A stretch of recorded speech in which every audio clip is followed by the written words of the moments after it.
ॐ स्थापकाय च धर्मस्य सर्वधर्मस्वरूपिणे अवतारवरिष्ठाय रामकृष्णते नमः।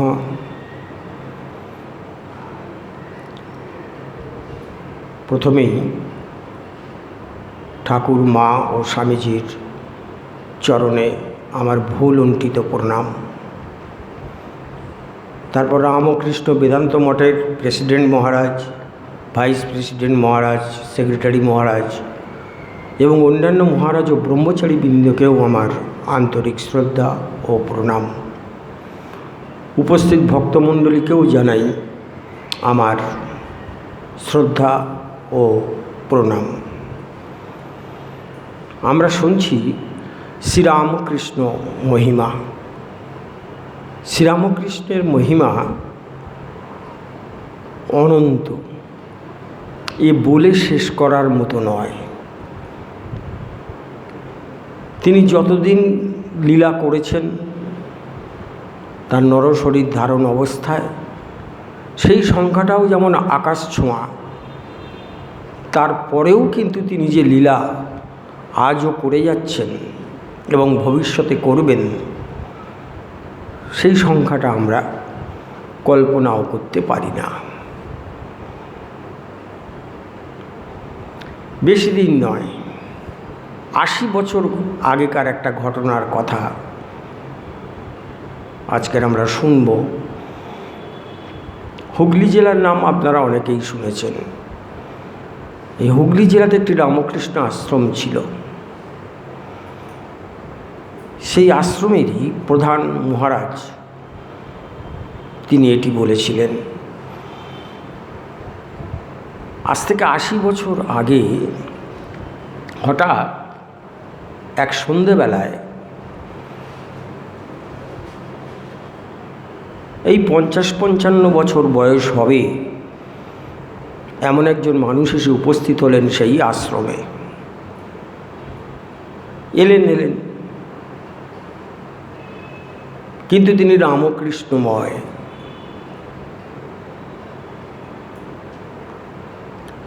দেখে সেই প্রধান মহারাজের খুব ভালো লাগলো। জিজ্ঞেস করলেন কি ব্যাপার। বললেন, মহারাজ, আমি চলে এসেছি, আমার সংসার বলে কিছু নেই, আমি এখন থেকে আশ্রমেই থাকব, ঠাকুরের পূজা অর্চনা সেবাদি যা কাজ দেবেন তাই করব। মহারাজ রাজি হয়ে গেলেন।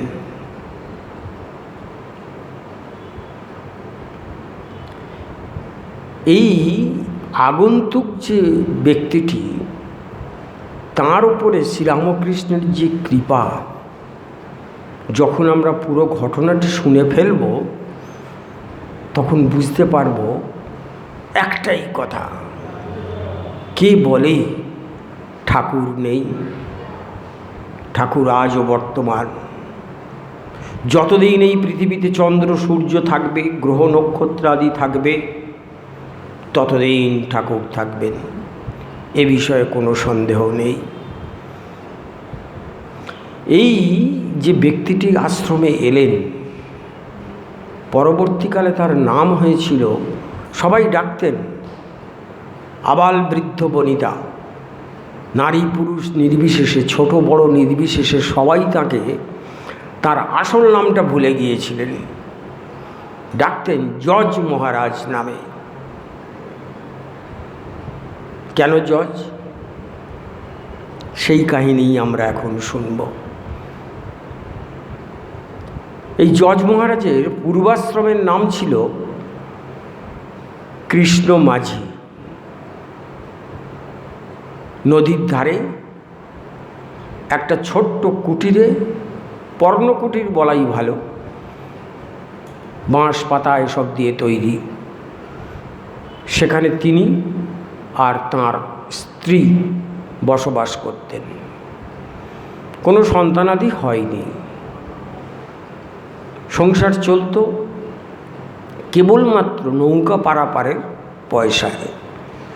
কৃষ্ণ মাঝি নৌকা পারাপার করতেন নদীতে, কিন্তু সেখানেও এক মজার ব্যাপার ছিল। সেটা কি? সেটা হলো নৌকাতে যে সমস্ত যাত্রী পারাপার করতেন, তিনি কারোর কাছে নৌকা পারাপারের জন্য স্বেচ্ছায় কোনো পয়সা চাইতেন না। কেউ ইচ্ছা করে দিলে তিনি নিতেন, আর যারা দিতেন না সে বিষয়ে তাকে প্রশ্ন করা হলে তিনি বলতেন, ঠাকুরের যা ইচ্ছা তাই হোক, এ নিয়ে আমার কোনো চাহিদা নেই। ঠাকুর অন্তঃপ্রাণ ছিলেন। যা হয় গরিবের সংসার, পয়সা রোজগারের তো তাগিদ ছিল না, কোনো প্রকারের দিন কেটে গেলেই চলবে। সংসারে তো দুটি প্রাণী, স্বামী আর স্ত্রী। সেই স্ত্রী একদিন কঠিন অসুখে পড়লেন, চোখের সামনে মারা যাবে। কৃষ্ণ মাঝি সেটা সহ্য করতে পারছেন না। এদিকে যে চিকিৎসা করাবেন তার মতো অর্থ সামর্থ্য কোনোটাই তার নেই।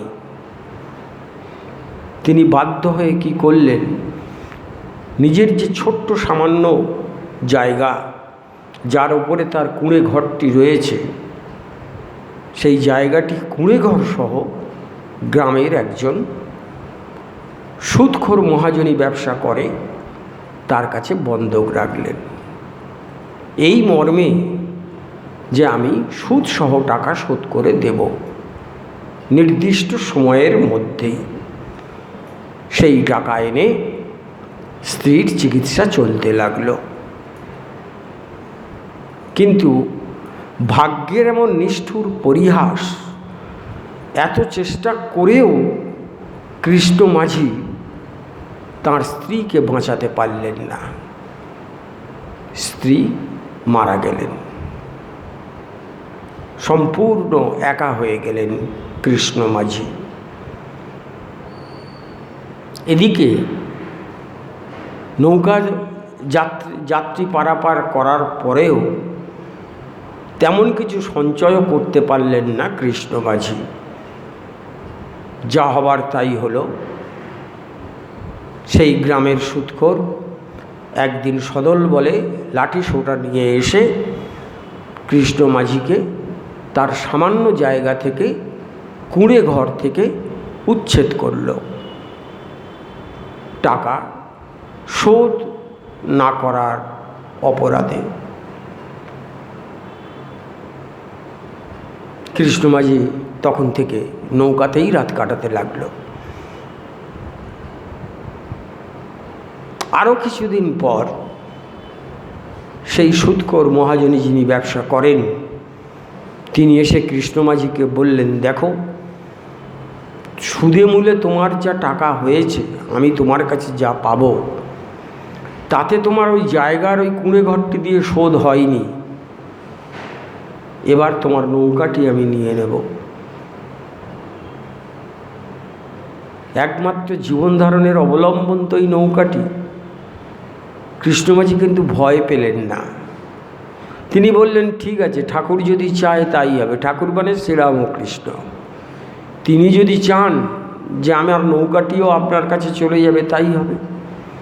কিন্তু আমি চেষ্টা করছি আপনাকে টাকা শোধ দেওয়ার, যে কতকগুলো টাকা আপনি পাবেন। দিন রাত নৌকা পারাপার করতে লাগলো। এবার যাত্রীদেরকে বলতে লাগলো, দেখো, আমি বড় বিপদে পড়েছি। এতদিন অনেককেই আমি বিনা পয়সায় নদী পার করিয়ে দিয়েছি, কিন্তু আমার এখন টাকার দরকার। তোমাদের প্রত্যেককেই যা পাওনা হয় আমার দিতে হবে। সবাই দিতে শুরু করলো।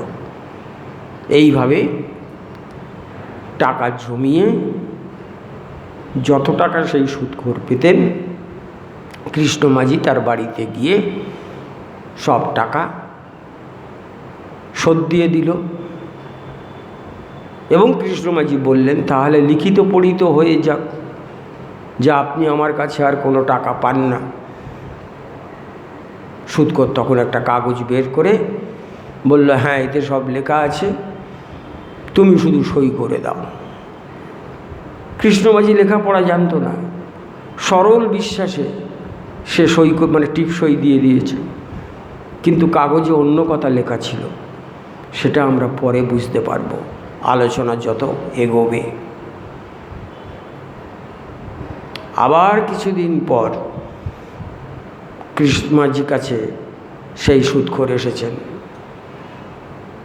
এসে বলছেন, তোমার কাছে আরও কিছু টাকা পাওনা হয়েছে, তুমি টাকা দাও। বলল, সে কি, আমি তো সব শোধ করে দিয়েছি। না, তোমার কাছে কোনো কাগজ আছে? বলল, কাগজ তো আপনি আমাকে দেননি। বললে, তাহলে তো মুখের কথায় হবে না, আইন আছে দেশে। কৃষ্ণমাঝি খুব বিপদে পড়ে গেল, কারণ কাগজটা নিতে ভুলে গিয়েছিল কৃষ্ণমাঝি। সময় দিয়ে গেলেন মহাজন, যে 10 দিনের মধ্যে তুমি যদি আমার টাকা শোধ করতে না পারো, তাহলে তোমার ওই নৌকাটি আমি নিয়ে নেব। কৃষ্ণমাঝি তখন ঠাকুরকে প্রার্থনা করছেন, ঠাকুর, তুমি যদি চাও নৌকা আমার চলে যাক বিনা অপরাধে, তুমি জানো আমি টাকা শোধ করেছি, কিন্তু আমার ভুল হয়েছে, আমি কাগজটা নিতে ভুলে গিয়েছি। সেই অপরাধে, বিনা অপরাধে যদি আমার নৌকা চলে যায় এবং আমি না খেতে পেয়ে মরি, তুমি যদি এটা চাও, আমি তা মেনে নেব। এইখানে একটি জিনিস আমাদের বোঝার আছে, সেটি কি? আমাদের মনে অনেকেরই প্রশ্ন থাকে, যারা ঠাকুরকে রেগুলার পুজো অর্চনা করি, ডাকি, প্রার্থনা করি, সময় যখন ভালো যায় তখন আনন্দে ঠাকুরের পুজো করি, ঠাকুরকে সেবা করি, ঠাকুরের সঙ্গে কথা বলি, কিন্তু সময় যখন বিপরীতে চলে, বিপদ আসে জীবনে, সমস্যা জর্জরিত করে তোলে জীবনকে, তখন কিন্তু সুখের সময়, আনন্দের সময় যেভাবে আমরা ঠাকুরকে ডেকেছি, আমাদের মধ্যে অনেকেই আছি যারা সেভাবে বিপদের সময় পড়লে, সমস্যা জীবনে দেখা দিলে ঠাকুরকে সেভাবে ডাকতে পারি না। তখন আমাদের মধ্যে বিরক্তি আসে, দূর, ঠাকুরকে এত ডাকছি, ঠাকুর কথা শুনছে না, রোগ সারছে না, ইনকাম হচ্ছে না, খাবো কি, ইত্যাদি ইত্যাদি ভাব আমাদের মনে ওঠে। ঠাকুর কি তাহলে কথা শোনেন না? অর্থাৎ বিরক্তি এসে যায় আমাদের মধ্যে, একটা অধৈর্য এসে যায়। এটা স্বাভাবিকভাবেই আসে, কারণ বিপদে পড়লে, সমস্যায় পড়লে আমরা সাধারণ মানুষ হতাশ হয়ে যাই। হতাশা থেকে জন্ম নেয় অধৈর্য, আর অধৈর্যর গর্ভ থেকে বেরিয়ে আসে বিরক্তি। এইটা আমাকে একজন সন্ন্যাসী বলেছিলেন, যে দেখো, ঠাকুরকে ডাকতে গিয়ে, প্রার্থনা করতে গিয়ে, সে যে কোনো বিষয়ই হোক, নিষ্কাম প্রার্থনা হোক অথবা সকাম প্রার্থনা হোক, মনে রাখবে বিরক্তি, অধৈর্য আসলে ঠাকুর কিন্তু সে কথা শোনেন না। কৃষ্ণমাঝির কিন্তু বিরক্তি আসেনি। জীবনে এত বড় সমস্যা এসেছে, তার একমাত্র জীবন ধারণের, রুজি রোজগারের সম্বল, উপায়, অবলম্বন নৌকা। সেই নৌকা আগামী 10 দিন পরে তার আর থাকবে না। এই রকম একটা কঠিন পরীক্ষার মধ্যে দাঁড়িয়েও কৃষ্ণমাঝি ঠাকুরকে বলছেন, তুমি যা চাইবে তাই হবে। কি সরল বিশ্বাস ঠাকুরের ওপরে! ঠাকুর শুনলেন, কৃষ্ণমাঝির এই প্রার্থনা ঠাকুর শুনলেন। ফল কি হলো? ওই দিন নৌকা পারাপার করছিল একজন উকিল শহরের আদালতে। সে উকিলগিরি করে, তার কাছে কৃষ্ণমাঝি কথাটা বলল। তখন সেই উকিল বললেন, তোমার চিন্তার কোনো কারণ নেই, আমি শহরের আদালতে তোমার ওই মহাজনের নামে একটা কেস করব, তারপর জজ যা বিচার করবেন করবেন, তুমি একদম নির্ভয়ে থাকো। সেই উকিল গিয়ে শহর আদালতে কেস করল। কেসের দিন ধার্য হলো। উকিল বলে দিল কৃষ্ণমাঝিকে, তুমি যাবে ঠিক এই সময়। কৃষ্ণমাঝি আদালতে গিয়ে হাজির।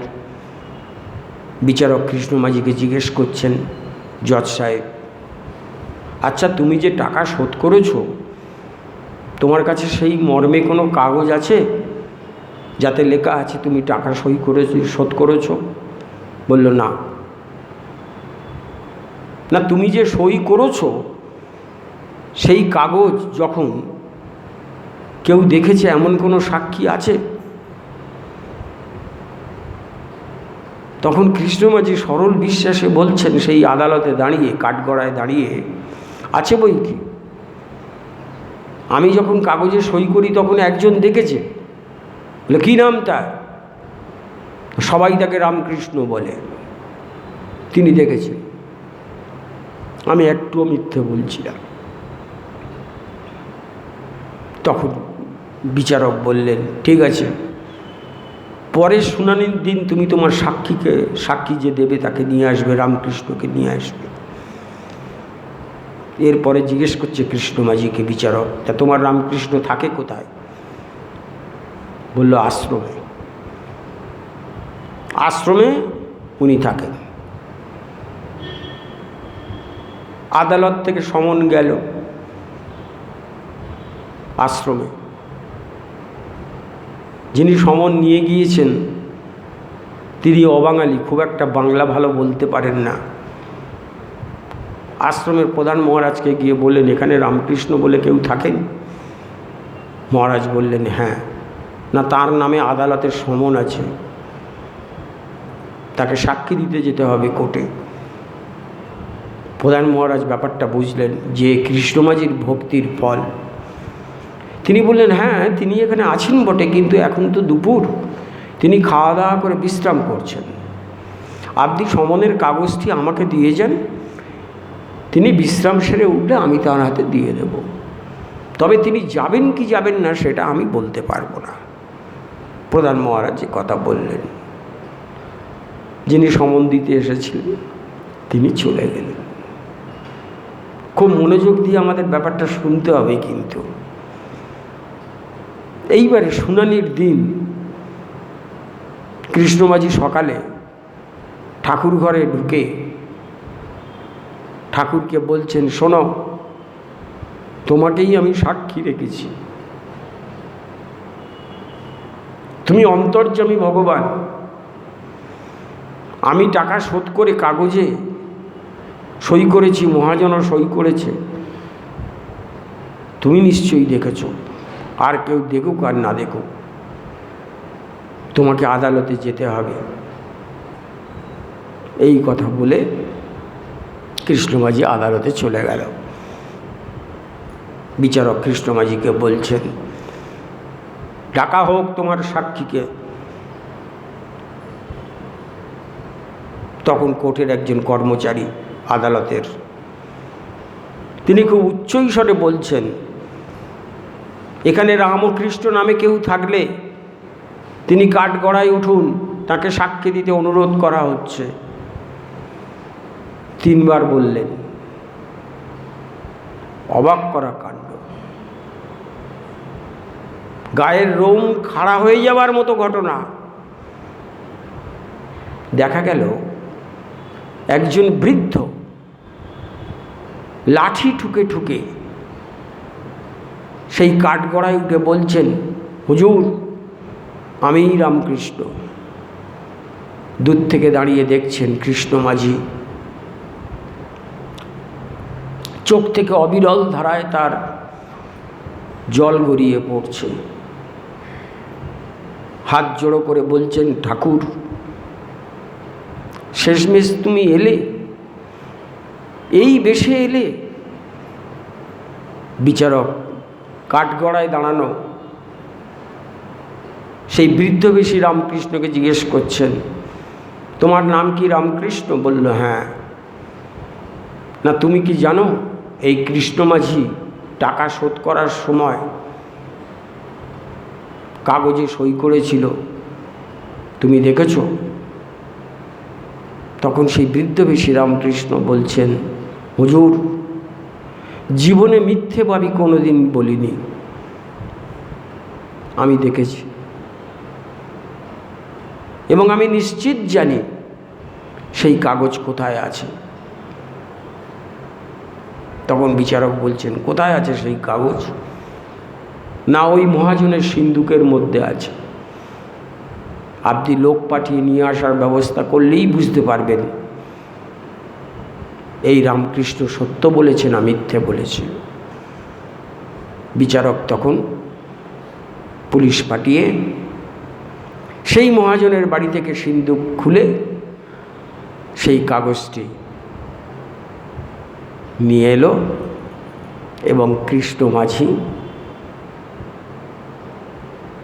মামলাতে জিতে গেল, আর তার নৌকাটি সে তার কাছেই রয়ে গেল। মহাজন আর নিতে পারল না। কে বলে ঠাকুর নেই?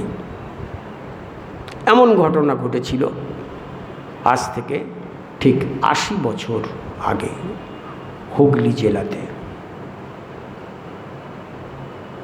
বিশ্বাসে কিনা হয়, এই জন্যেই স্বামী বিবেকানন্দ বিশ্বাস শব্দটির ওপরে খুব জোর দিয়েছেন। স্বামীজি বলতেন, ফেইথ, ফেইথ অ্যান্ড ফেইথ।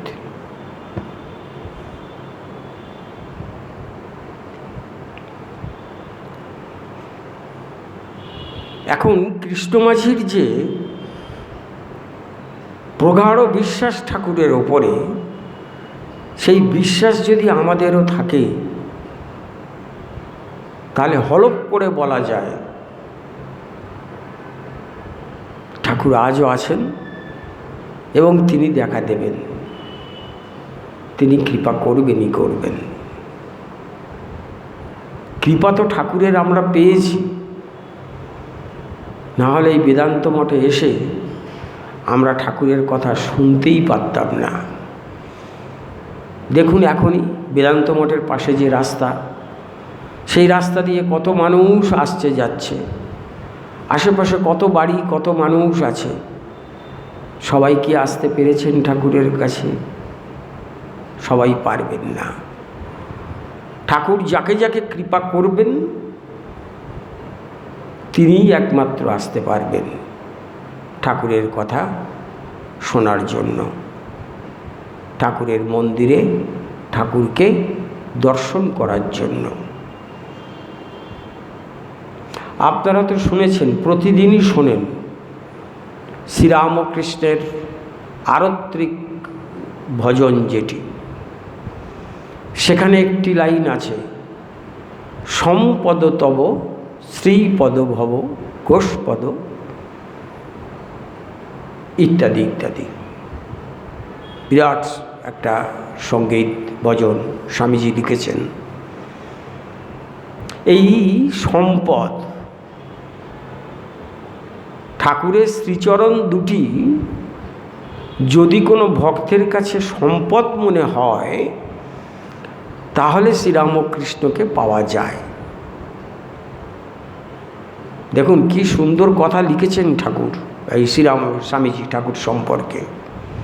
সম্পদ তব, ঠাকুরের চরণ দুটিকে স্বামীজি বলছেন সম্পদ। আমরা সাংসারিক মানুষ, আমাদের কাছে সম্পদ বলতে আমরা কি বুঝি? টাকা পয়সা, সম্পত্তি ইত্যাদি, এগুলোকেই সম্পদ বলি। কিন্তু এসবের থেকেও অনেক বেশি মূল্যবান সম্পদ হচ্ছে ঠাকুরের শ্রীচরণ দুটি। এই শ্রীচরণে যারা একবার আশ্রয় নিয়েছে তাদের আর পিছু ফেরার কোনো দরকার নেই। নিজেদের অজান্তেই নিজেদের সব কিছু চাওয়া পাওয়া ঠাকুরই দেখেন। ঠাকুরের শ্রীচরণ আমাদের কাছে একটা বিরাট আশ্রয়স্থল। এ প্রসঙ্গে মনে পড়ে যাচ্ছে একটি অসাধারণ গল্প। গল্পটি কি? অনেক বছর, অনেক হাজার হাজার বছর আগেকার একটি ভারতের আধ্যাত্মিক কাহিনী। এক গ্রামে এক জমিদার ছিলেন, তার একটি পুকুর ছিল,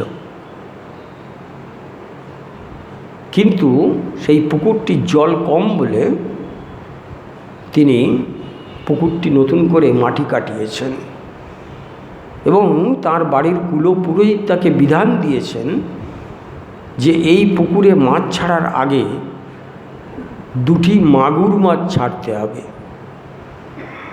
তাহলেই এই পুকুরের জল কখনো কমবে না। মাগুর মাছ দুটিকে পুজো করতে হবে, তারপরে ছাড়তে হবে। এদিকে এক কাণ্ড ঘটেছিল। ওই গ্রামে এক জেলে বাস করত। সেই জেলে পুকুরে মাছ ধরতে গিয়ে সে 2টি মাগুর মাছই পেয়েছিল, বেশ বড় সাইজের। বাড়িতে এনে স্ত্রীকে বলছেন, শোনো, তুমি মাগুর মাছ দুটো কেটে ফেলো, আমি বাজার থেকে তেলটা নিয়ে আসি, বেশ জমিয়ে রান্না করবে, তারপরে দুপুরে ভাত দিয়ে খাবো।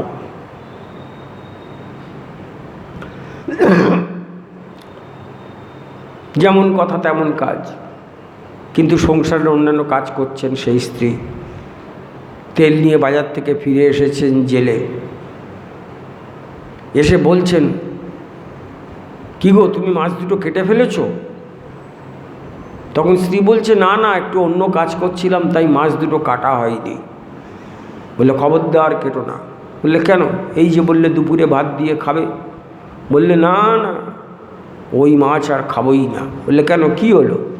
বললে, এইমাত্র শুনে এলাম আমাদের গ্রামের জমিদার ঢেঁড়া পিটছে চারিদিকে লোক দিয়ে, 2টো বড় মাগুর মাছের প্রয়োজন, প্রচুর টাকা দেবে। আমি তো জেলে, আবার কোন দিন গিয়ে 2টো মাছ ধরতে পারবো? ওই 2টো মাছ আমরা খাবো না, দিয়ে আসবো জমিদার বাবুকে। এদিকে জেলের হাতে ধরা পড়ার পর সেই 2টো মাগুর মাছ নিজেদের মধ্যে কথোপকথন, কথাবার্তা বলছে। যেটা সাইজে একটু ছোট, সে বলছে, কি হলো? বড়টাকে বলছে, এই যে তুই দিনরাত্রির ঈশ্বরকে ডাকিস, আমি না হয় ডাকি না, কই ঈশ্বর তোকে বাঁচাতে পারল? তুইও ধরা পড়লি ঈশ্বরকে ডেকে, আর আমি ডাকি না, আমি তো ধরা পড়বই। তখন সেই বড় মাছটি ছোট মাছটিকে বলছে, ওরে, মরতে তো হবেই, তার থেকে ঈশ্বরকে ডেকে মরা ভালো নয়? তুই কি করে জানলি যে ঈশ্বর আমাদের এই বিপদ থেকে বাঁচাবে না? তোকে আমি তখন থেকে বলছি, ওরে, ঈশ্বরকে ডাক, ঈশ্বরকে ডাক, কিছু একটা ব্যবস্থা ঈশ্বর করবেই। তুই কিছুতেই ডাকছিস না, আমি তো ডেকেই যাচ্ছি। তখন ছোট মাছটি বলছে, তাহলে ডেকে দেখি একবার, মরতে তো হবেই। শুনলি না, জেলে বলে গেল তার বউকে মাছ আমাদেরকে কাটতে, দুজনে ডাকছে। এইবারে সেই মাছ দুটোকে না কেটে জেলে জমিদার বাড়িতে নিয়ে যাচ্ছে।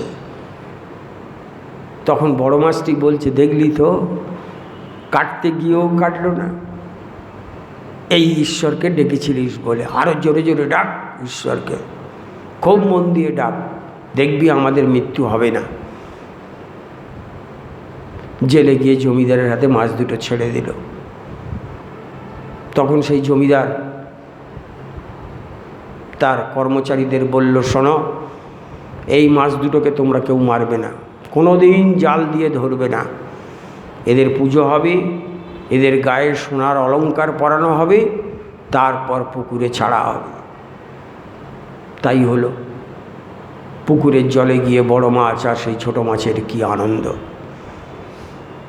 ঈশ্বর মানত না যে ছোট মাছ, সেই মাছটিও বড় মাছটিকে বলছে, তুই ঠিক পথ দেখিয়েছিস, তুই ঠিক কথা বলেছিস, ঈশ্বরকে ডেকেছিলুম বলে দেখ, আর আমাদের জীবনে কেউ কোনোদিন ধরবে না।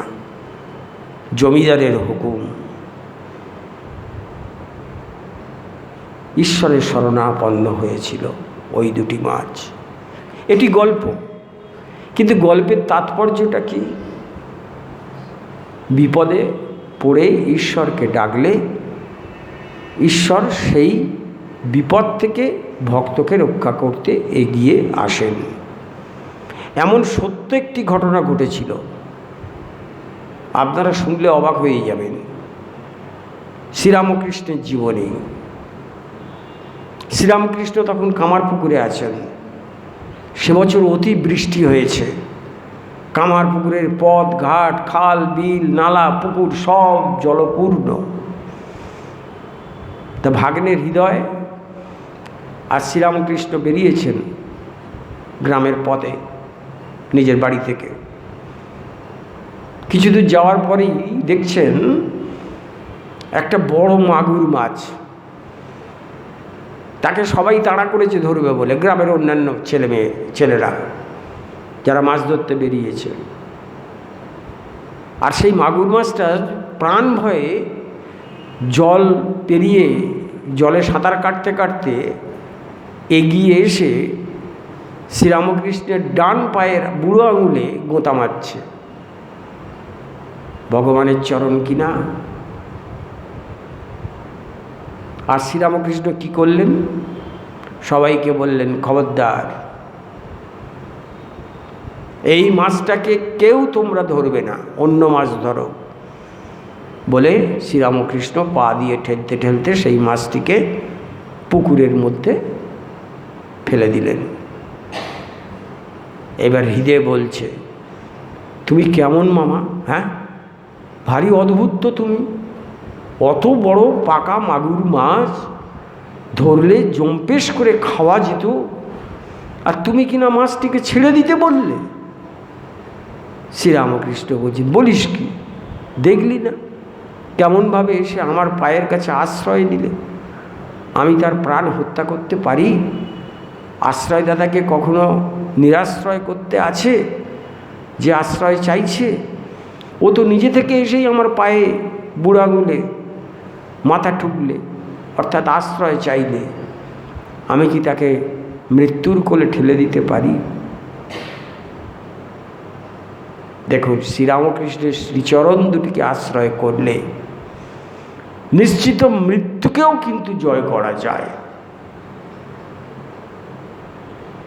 এমন ঘটনা ঘটেছিল শ্রীরামকৃষ্ণের জীবনে।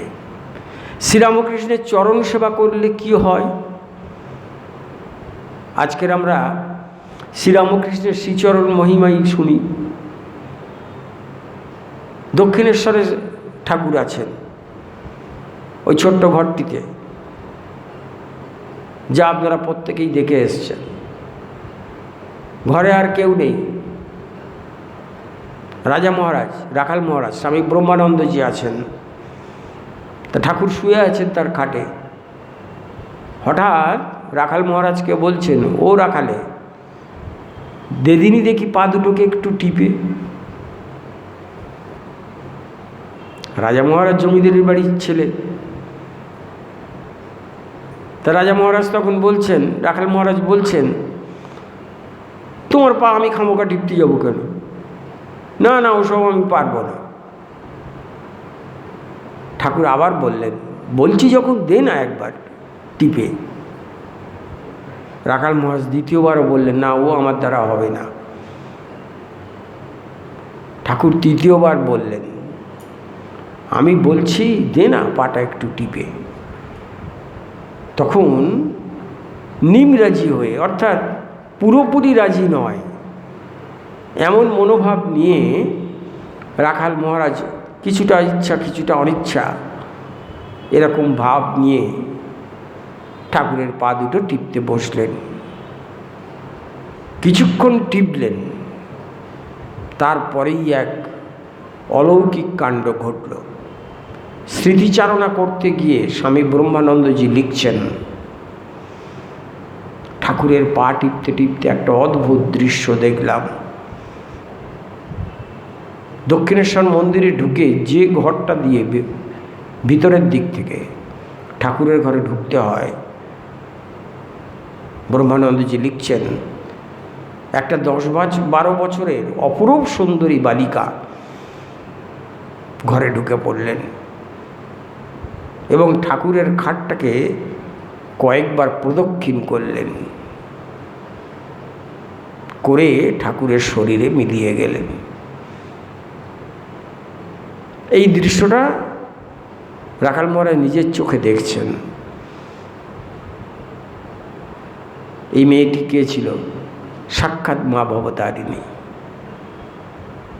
পাটেপা শেষ। তখন ঠাকুর বলছেন, তোকে কি এমনি এমনি পা টিপতে বলছিল? তুই কি ভেবেছিস আমার পায়ে যন্ত্রণা হচ্ছে, ব্যথা হচ্ছে, তাই পা টিপতে বলছি? বলে ঠাকুর একটি চমৎকার কথা বললেন, শুধু রাখাল মহারাজের উদ্দেশ্যে নয়, আমাদের সকলের উদ্দেশ্যে। সেটি কি? সাধু সঙ্গের ফল। বলছেন ঠাকুর, দেখলি সাধু সেবার ফল কেমন হাতে নাতে পেলি? পাওয়া যায়। আচ্ছা ভাবুন, যদি রাখাল মহারাজ ওই দিন পা না টিপতেন ঠাকুরের, তাহলে কি রাখাল মহারাজের এই দৃশ্য দেখার সৌভাগ্য হতো? হতো না। শ্রীরামকৃষ্ণের শ্রীচরণ দুটির এই হচ্ছে মহিমা, অসাধারণ মহিমা।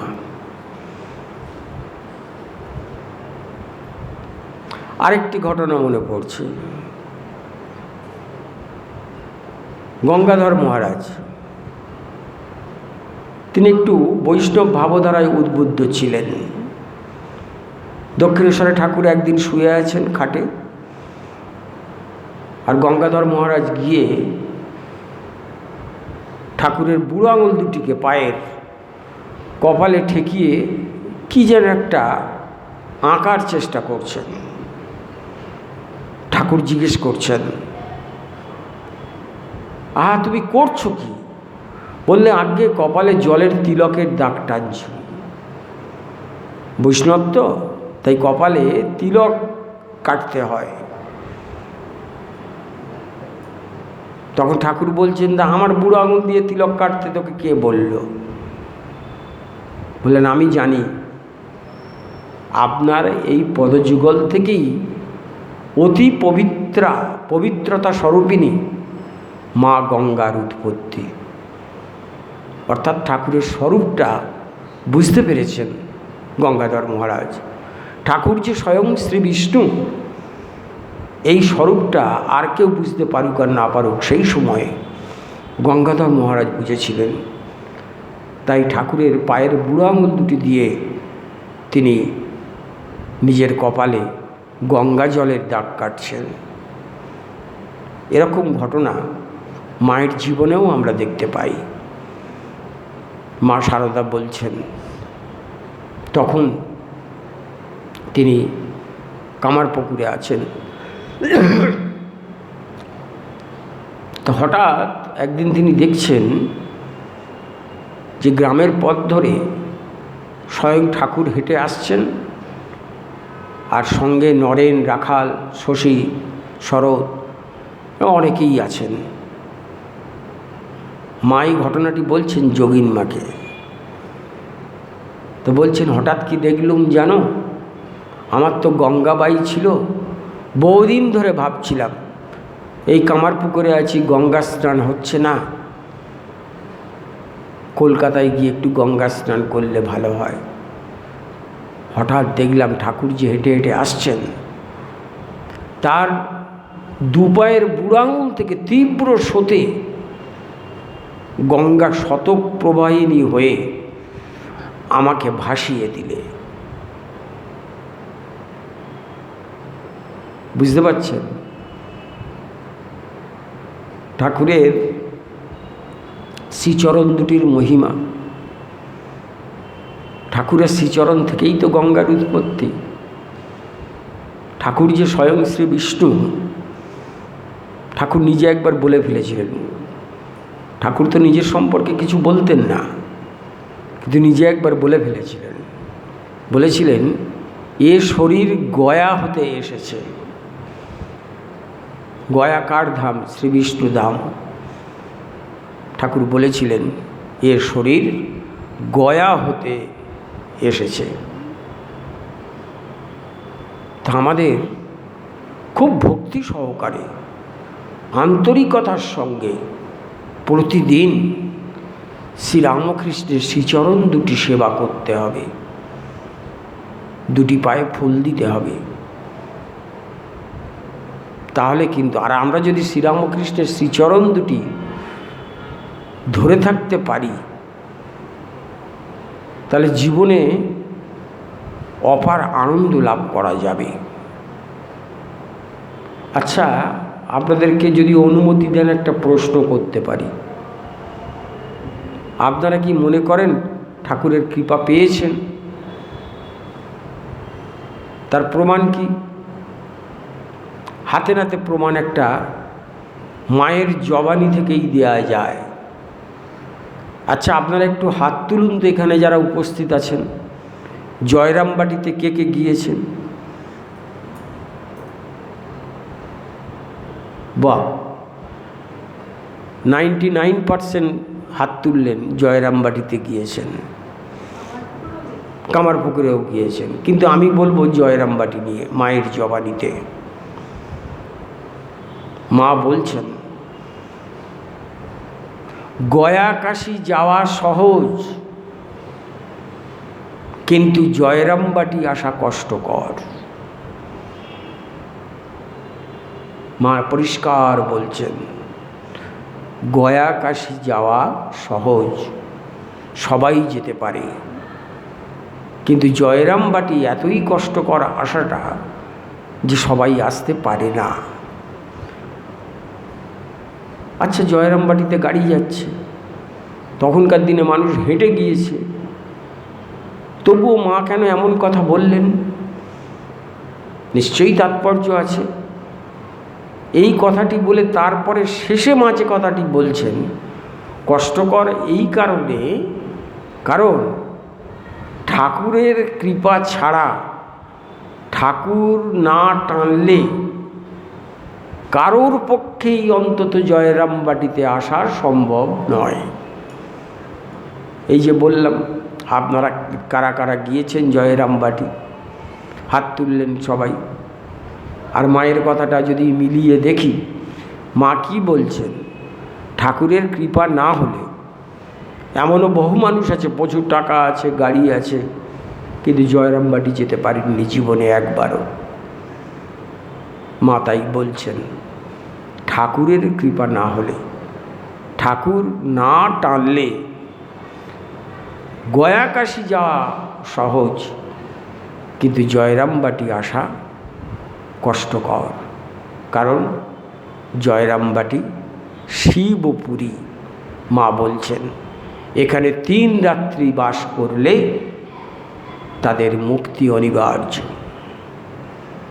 আর জয়রামবাটিতে যারা যেতে পেরেছি, তারা যে ঠাকুরের কৃপা পেয়েছি, ঠাকুর যে টেনেছেন তবেই যেতে পেরেছি, এটা তো মা বলছেন।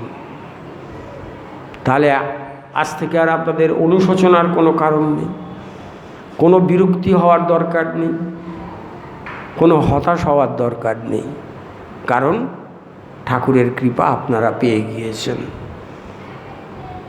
কারণ জয়রামবাটির মতো মহাতীর্থক্ষেত্রে আপনারা যেতে পেরেছেন। আজকের বাসন্তী দেবী, দেবী দুর্গার পূজা, সাক্ষাৎ জ্যান্ত দুর্গা স্বরূপিণী মা শারদার কাছে একটাই প্রার্থনা, আপনারা সকলে খুব ভালো থাকুন, আনন্দে থাকুন। নমস্কার, ধন্যবাদ।